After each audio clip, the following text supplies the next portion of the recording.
दोस्तों ये 400 की बातें क्यों हो रही हैं? आखिर क्या आवश्यकता पड़ गई मोदी जी को कि वो 400 सीटें लेकर के आए? एससी हो गया, एसटी हो गया, ओबीसी हो गया, जो आर्थिक रूप से पिछड़ा व्यक्ति है वो दोस्तों ऊपर उठ करके कभी नहीं आ पाएगा और समाज में बराबरी नहीं हो। हम ये भी मानते हैं कि अपना देश डेवलप्ड कंट्री तभी बनेगा जब यहाँ से रिजर्वेशन खत्म हो चुका होगा। सब लोग एबिलिटी के आधार पे अपनी एबिलिटी के आधार पे क्या करेंगे, ऊपर उठ करके चीजों से थोड़ा ऊपर उठ के देखिए, धर्म से ऊपर उठ के देखिए, जाति से ऊपर उठ के देखिए, तभी जाकर के देश का विकास हो पाएगा। अब दोस्तों यहाँ पे मैं थोड़ा सा प्राइवेटाइजेशन के बारे में बात कर लेता हूँ।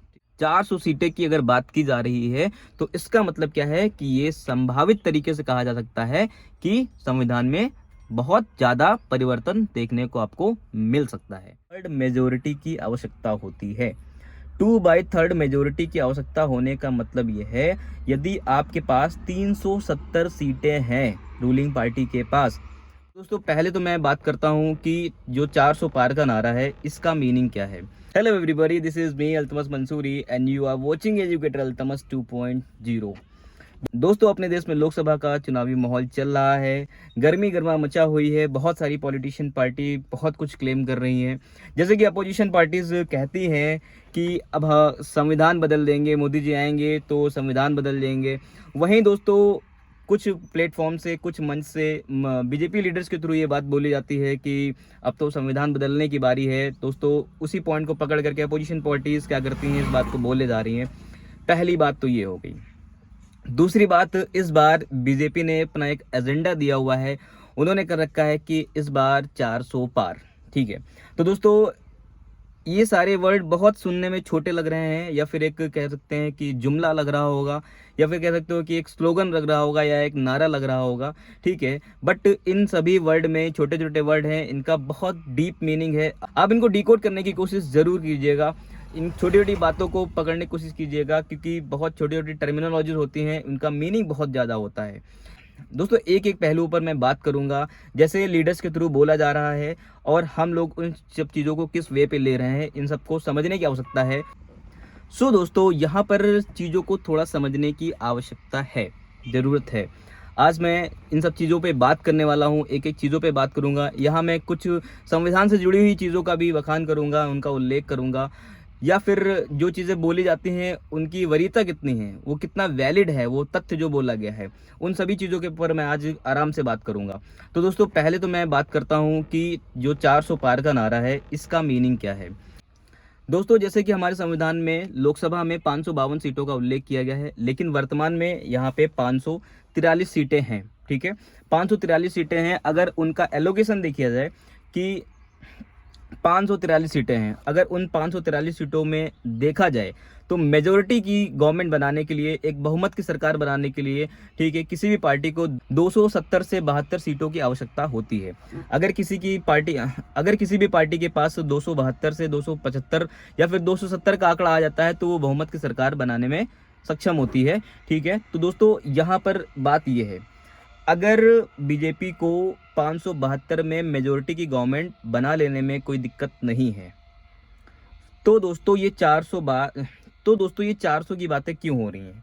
आखिर क्या आवश्यकता पड़ गई मोदी जी को कि वो 400 सीटें लेकर के आए, या फिर 400 पार का नारा क्यों बोला जा रहा है? दोस्तों बात ये है कि अभी जैसे कि मैंने बताया आपको, 572 सीटों में आप मेजोरिटी की गवर्नमेंट बना सकते हैं। ठीक है, अगर आप 300 सीटें ले आ रहे हैं तो इसका मतलब यह है कि आप अच्छी खासी पावर में बैठे हुए हैं। ठीक है, आपको कोई भी बिल पारित कराने में कोई भी प्रॉब्लम्स नहीं होंगी।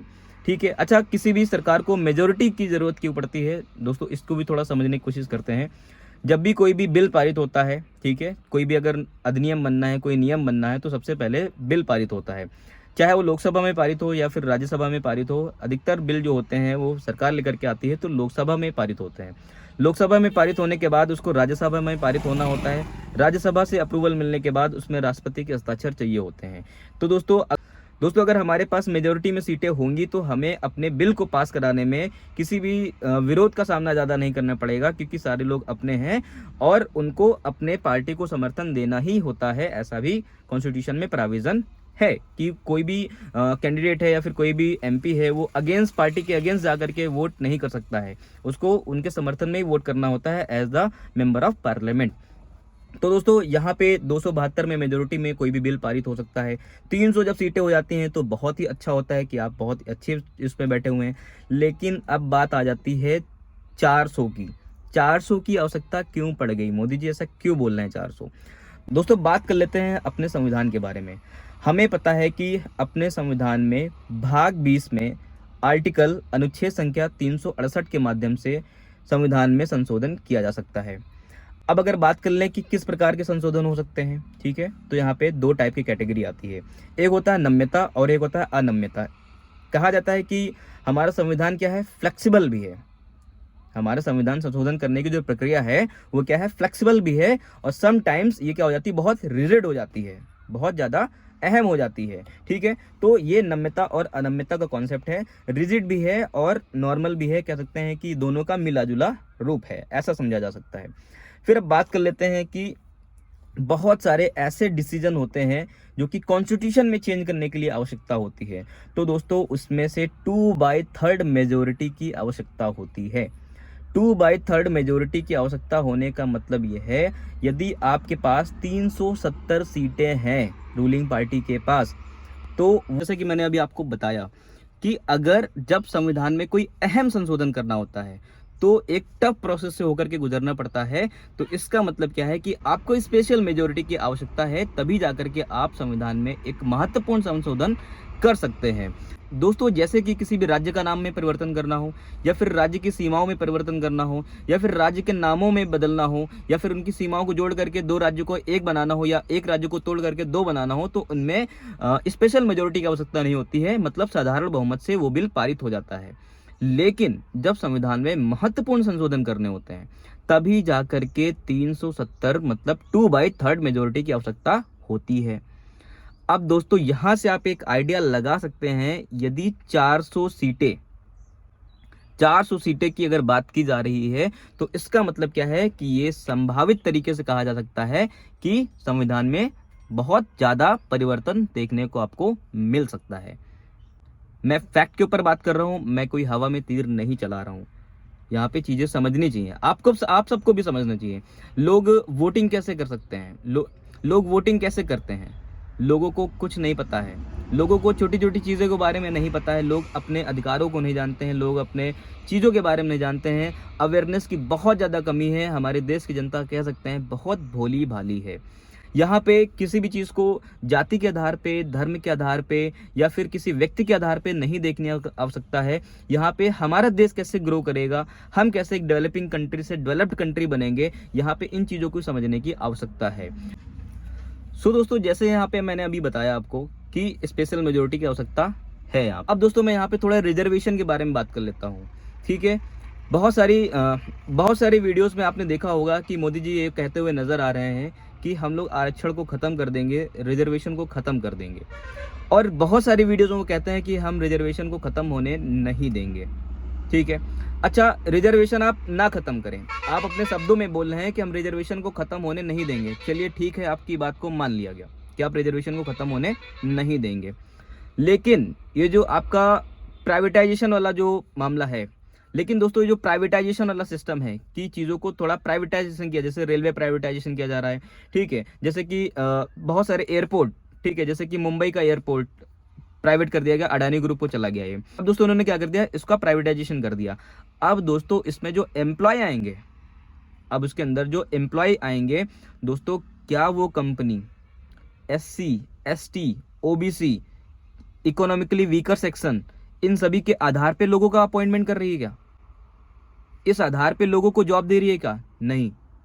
यहाँ पे रिजर्वेशन इनडायरेक्टली खत्म होता हुआ आपको दिख रहा होगा। तो चीजों को यहाँ पे समझने की आवश्यकता है।